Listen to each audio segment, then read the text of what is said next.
there's lots of great things at the Kennedy Space Center, but one thing I recommend is a tour of the launch pads.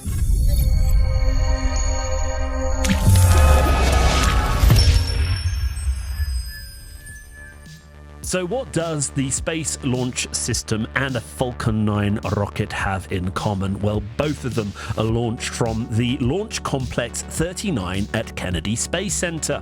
There's a lot of history with Pad A and B because not only do SpaceX and NASA use them, but the famous Space Shuttle and also the Apollo rockets were launched from this place as well. So this tour boasts a huge amount of NASA history. Your first port of call on the tour is to take you to a viewing platform that looks across the whole Cape Canaveral site and all of the launch pads. But of course, your eyes are instantly taken to the SpaceX complex, which is found on Pad 39A, and to its left, the Space Launch System launch pad on 39B. Let's take a closer look at the SpaceX site, which is being leased by SpaceX from NASA. You'll notice two structures. This first structure is where SpaceX launches its Dragon and Falcon 9 system and famously took American astronauts back into space on American soil.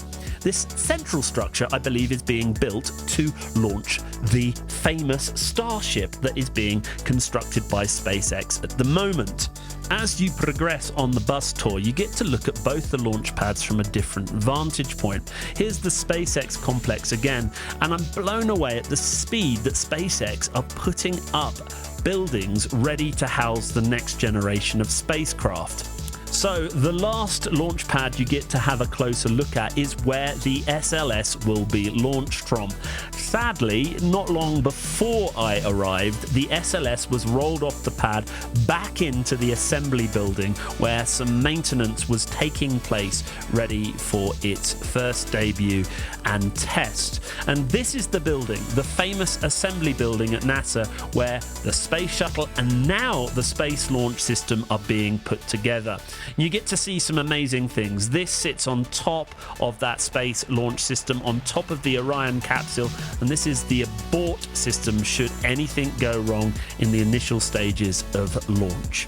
I was a little sad that I didn't get to see the SLS on the launch pad. However, I did see some wonderful things, and certainly it's worth taking a moment and going on the pad tour because it's amazing to see what NASA is doing with the Artemis program, what SpaceX is doing with their space program, and I'm pretty sure that in the not too distant future we'll start to see man return to deep space. Firstly to the moon, and maybe even Mars.